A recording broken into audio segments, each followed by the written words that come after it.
Hey YouTube, Jedi here, and in this video we're going to be doing the Ancient Battlefield Stage 9 to kind of complete showing off all of my Stage 9 teams.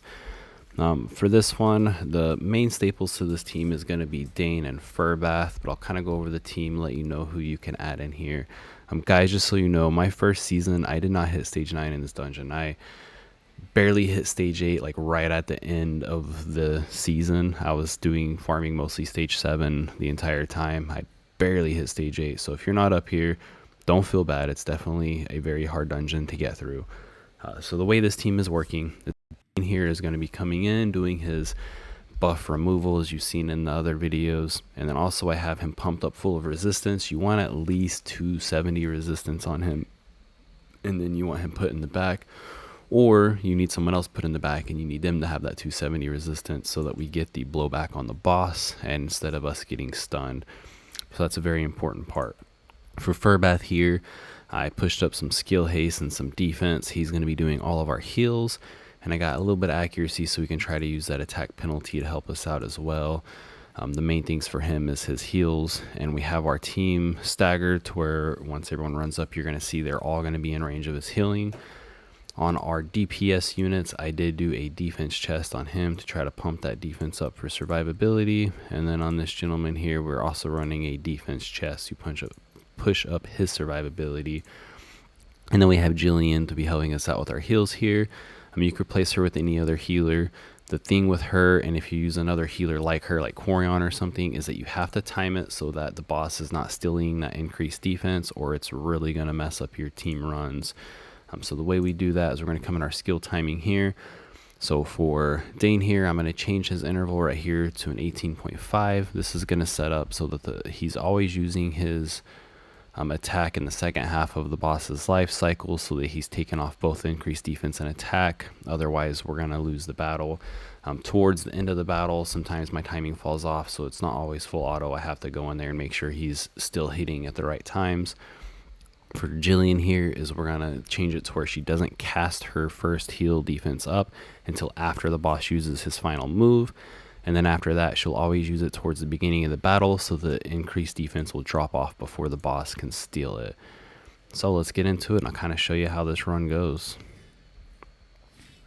And remember guys, if you have food, definitely use it if you need it. It's going to be a big help on these harder dungeons.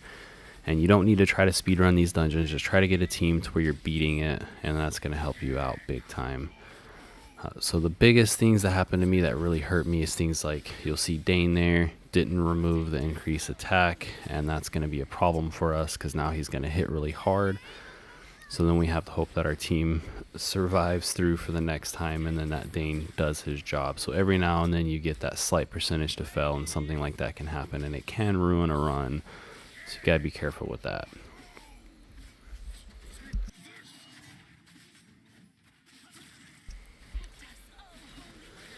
But overall, you can see how everyone operates in this team. It's basically your DPS units, of course, doing your melting. Your increased defense has to drop off before that final move.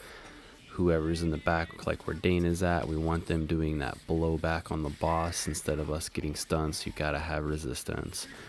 And then the way the team is staggered, you'll see that Furbath's heal is hitting every single person, and that is very important to keep our team healed up, because between Furbath and Jillian, that's what's keeping our team alive for this to even work. Every now and then I'll change my timing, so I make sure that Dane is using his move up in here, so it's always recharged the next time the battle comes, the next time the skill comes around.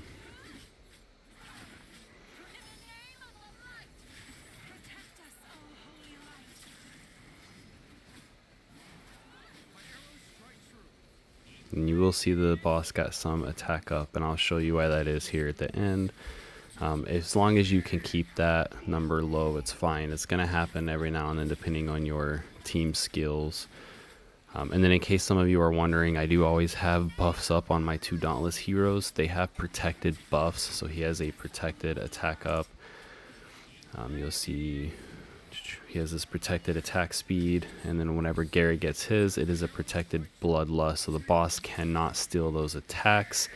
That is why those guys are very effective in this dungeon. They're single targets and they get those protected buffs, so they're very effective for this.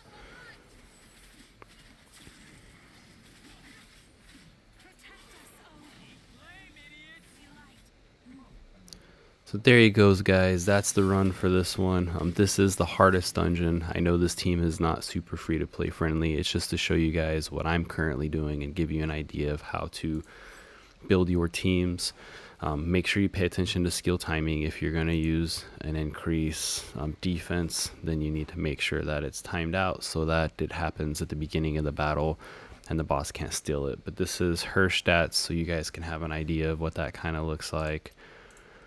My Furbath stats, the main thing for him is I did want to push up my skill haste, so I did change his runes to try to get skill haste out of them. I didn't get any on that one, but that's just because I didn't have any to offer on my account for this.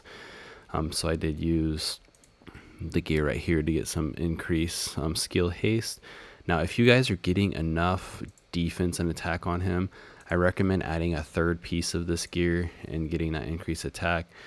But then you just have to time out his A3 to where the same thing, it's got to go towards the beginning of the battle so that it doesn't get stolen by the boss, okay? And I think this damage reduction, so this one goes on randomly. That's the one that sometimes lands to where the boss takes it. As long as it doesn't happen more than like 4 or 5 times, my team still survives. So it's something to be careful if you have a champion like her that doesn't increase or it gives you a buff on an A2. You have to worry about that. Now my attack units here, you'll see that he is giving himself that increased attack speed, and that is a protected buff. And then Garrett here, he's giving himself that bloodlust, and that is also a protected buff. So Dauntless champions, if you have them, are very good for this, for that. But you can use any other attack champions. My recommendation for people who are struggling, you will definitely need someone like Dane and someone like Furbath. If you don't have these two and you have that dollar pack still to get one, I recommend getting one of these guys, or at least trying to get both.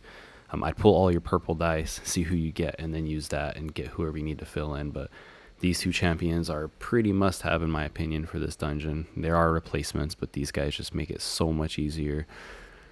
And then once you have them, for Jillian, any other healer, Hixandra, someone like that to heal up your team if you're pushing for a fire poison. And then if you were having a hard time surviving, what I did in Season 0 was I had one DPS unit. I did a fire poison team. I had Eric for my DPS during that season. And I did an extra healer.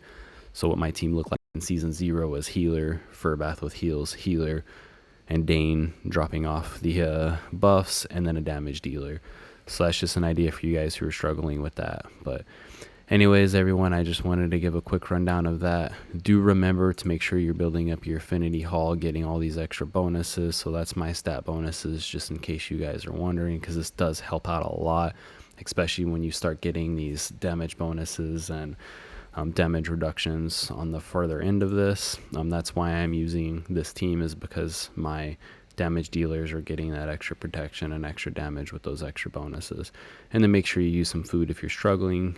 I recommend a defense up food. I think it helps a lot with soaking up some damage, or an HP up, but defense up in my experiences seem to be a little bit better than the HP up for these dungeons. That's all I have. Y'all have a good one.